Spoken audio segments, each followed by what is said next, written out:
chair of the session, Honorable Sher Bahadur Devbaji, very prominent leader of Nepal, Vice Chancellor of Tribhuvan University, chair of this session, President of the Asian Population Association, distinguished guests, esteemed delegates and valued organizers. It is an honor to stand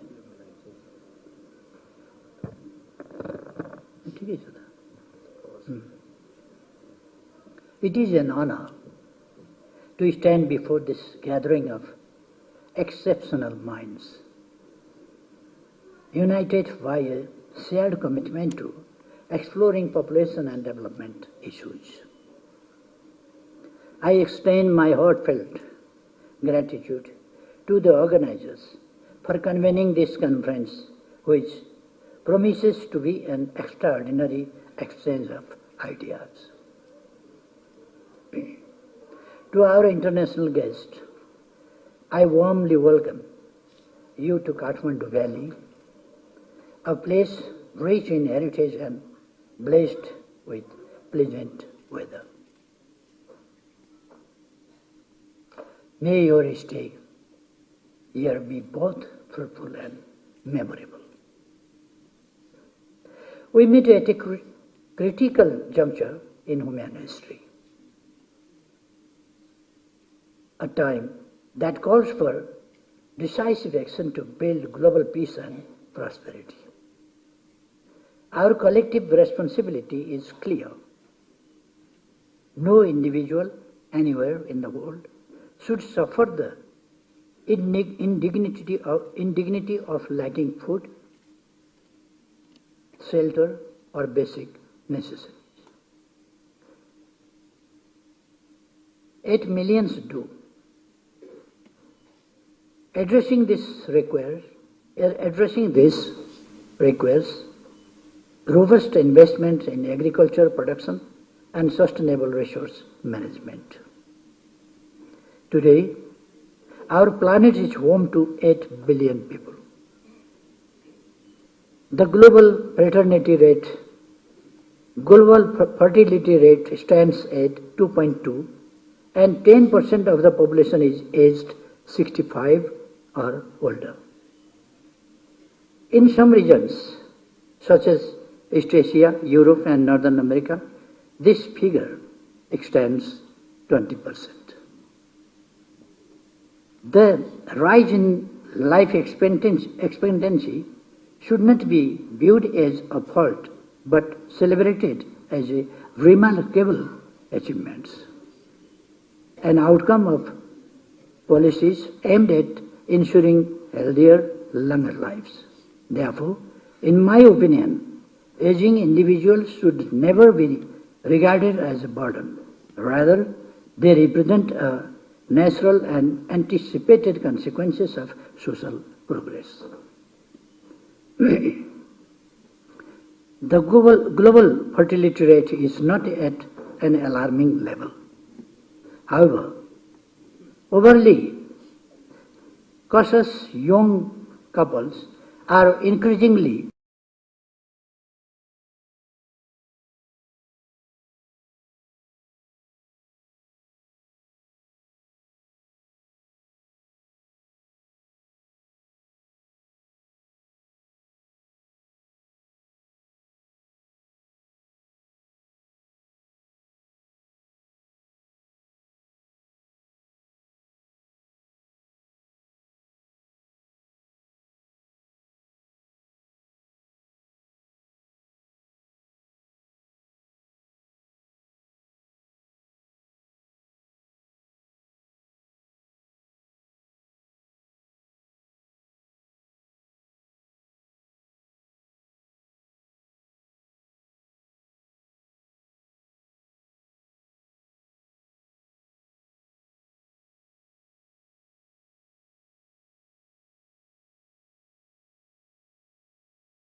shifts. A skewed gender ratio at birth with 112 males for every 100 females, and the uneven population distribution.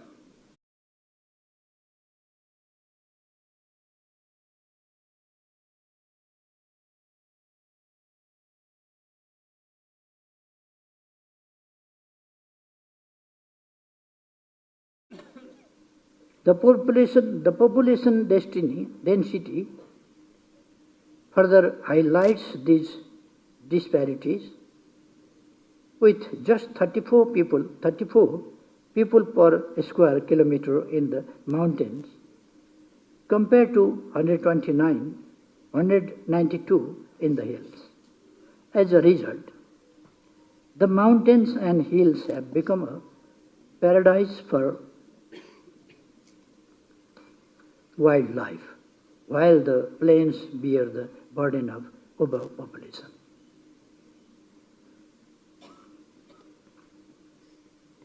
This necessitates the adoption of equitable and inclusive development policies to encourage individuals to remain in their places of birth. It is essential to ensure the availability of daily necessities. Moreover, we must not overlook the intricate correlation between development and population density, as it plays a pivotal role in shaping sustainable growth.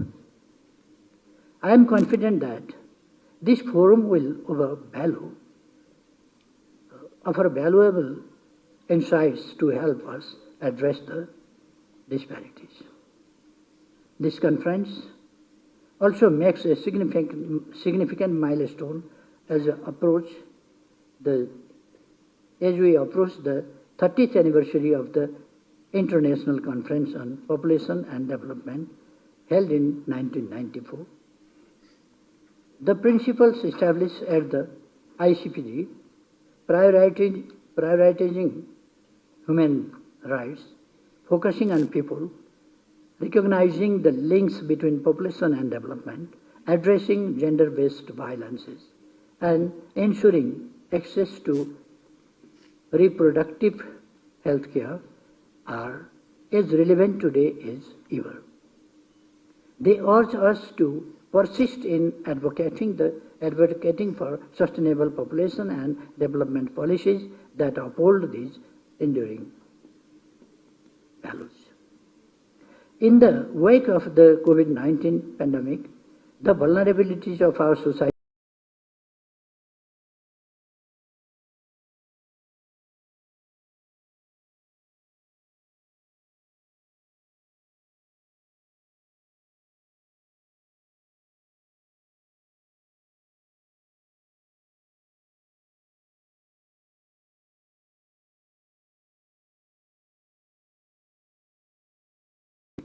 of our societies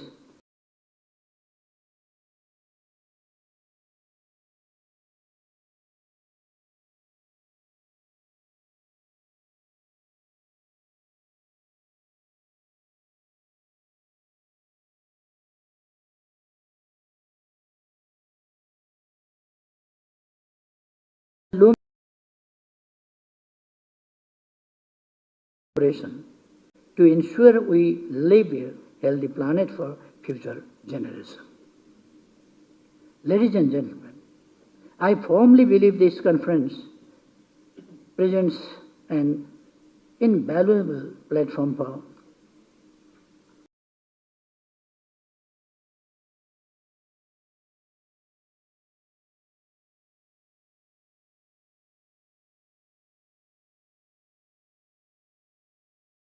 for the future. It is only through collective efforts that we can institutionalize solutions within our governance system, ensuring sustainable and long-term impact. For us,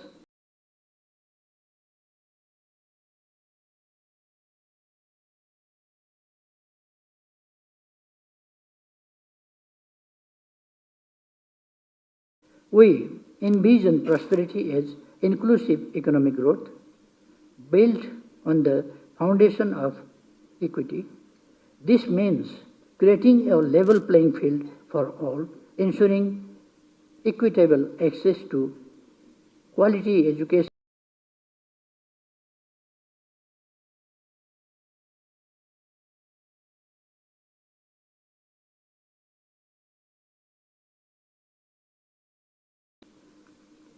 for Nepal.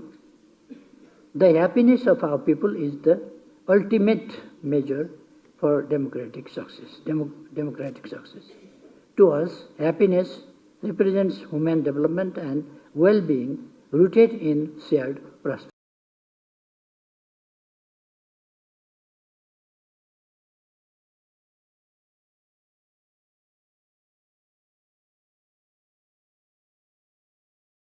Achieving this vision demands more than dialogue. It calls for decisive action. Let us commit ourselves to translating these aspirations into tangible outcomes.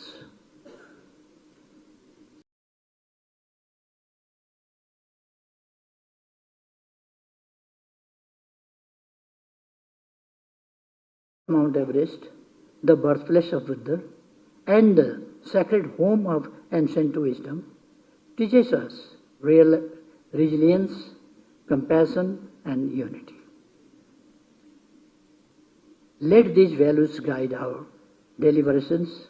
Let us send a powerful message to the world. No one should be left behind. As the challenges before us grow, we too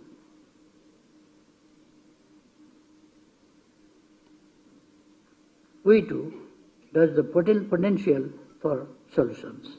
I trust in your wisdom and leadership to address these pressing issues. Together we can build a more harmonious and prosperous world. Thank you, and I wish you a successful conference and a pleasant stay in Kathmandu. All the best. Thank you.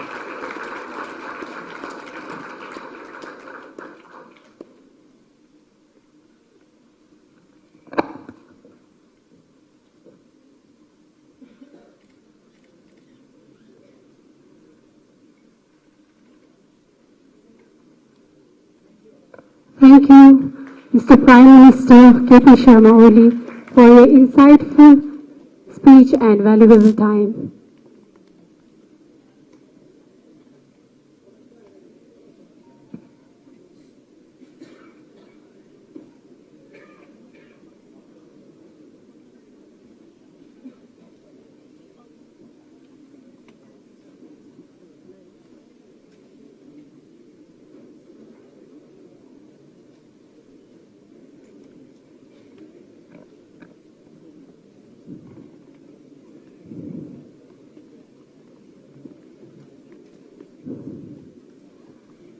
Next, our Honorable former Prime Minister of Nepal, Mr. Sher Bahadur Deva, is also under time constraint. So we will be hearing his speech earlier than scheduled. So I would like to request our special guest, Honorable former Prime Minister of Nepal, Mr. Sher Bahadur Deva, to kindly share some of your remarks.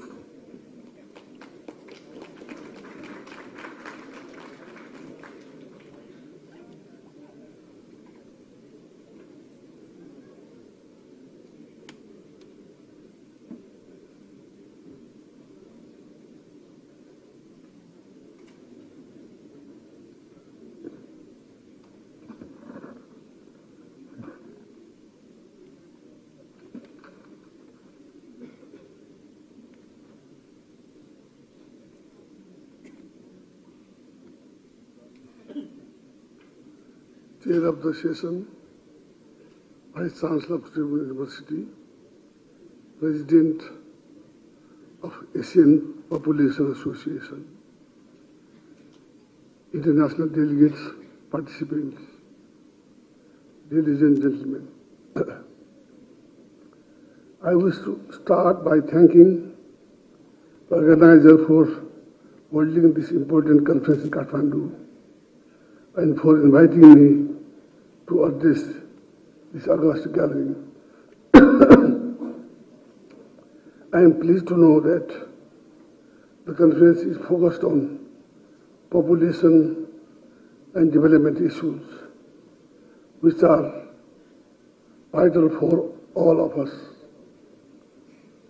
Asia is a home to over 60% of world population.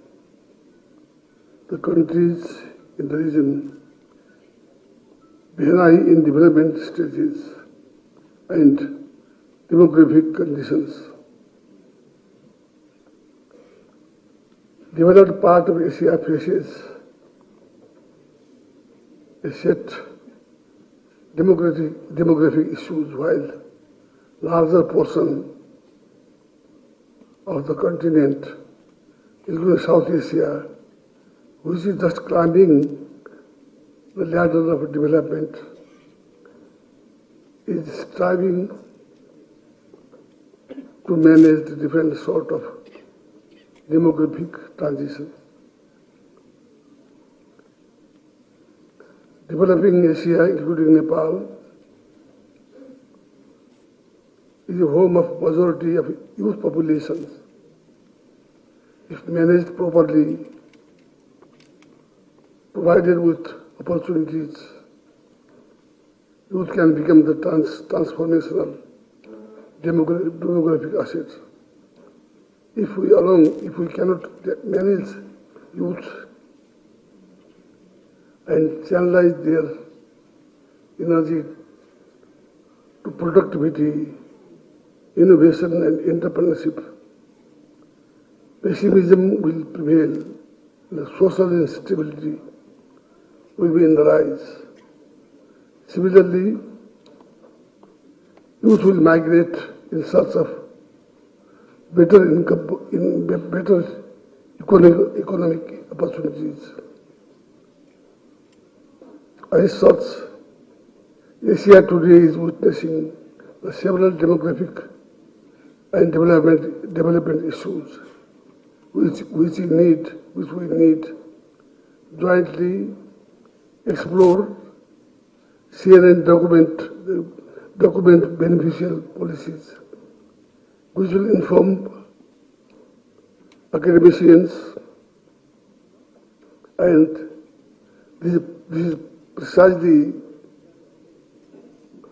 such a forum that I am happy to know that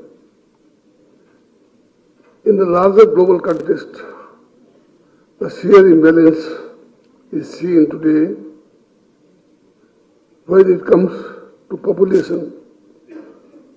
In certain parts of world, resources and opportunities around while population is in declining trend, whereas other parts, resources and opportunities are limited and insufficient for the growing populations. This imbalance has resulted in the atmosphere of the phenomenon of migration.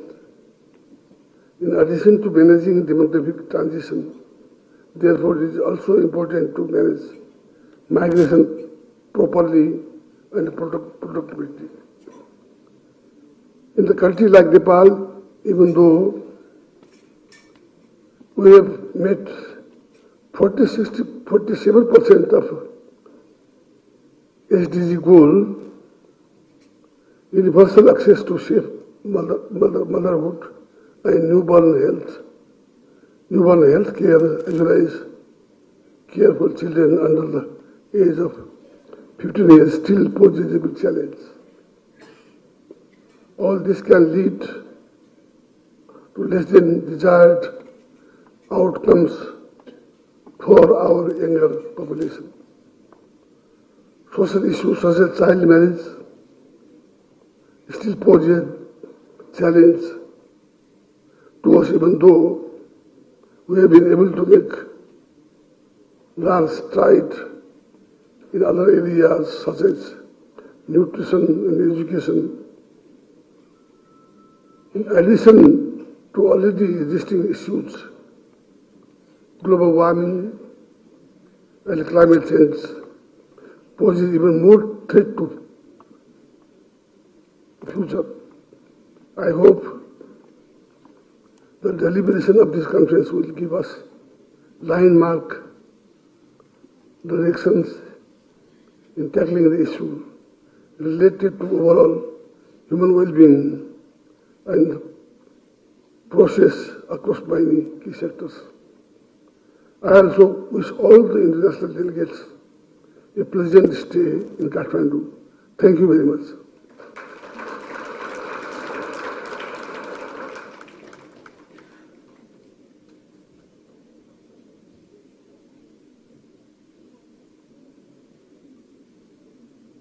Thank you very much, Honorable former Prime Minister of Nepal, Mr. Sher Bahadur Deva, for his insightful speech and valuable time. Next, we have cultural performance number 3, Department of Dance, Padma Kanya Multiple Campus TU. Title of the dance is Jangat Dance. This dance is popular among the rare Jangat community living in eastern Tarai regions. This unique dance is performed to pray Lord Indra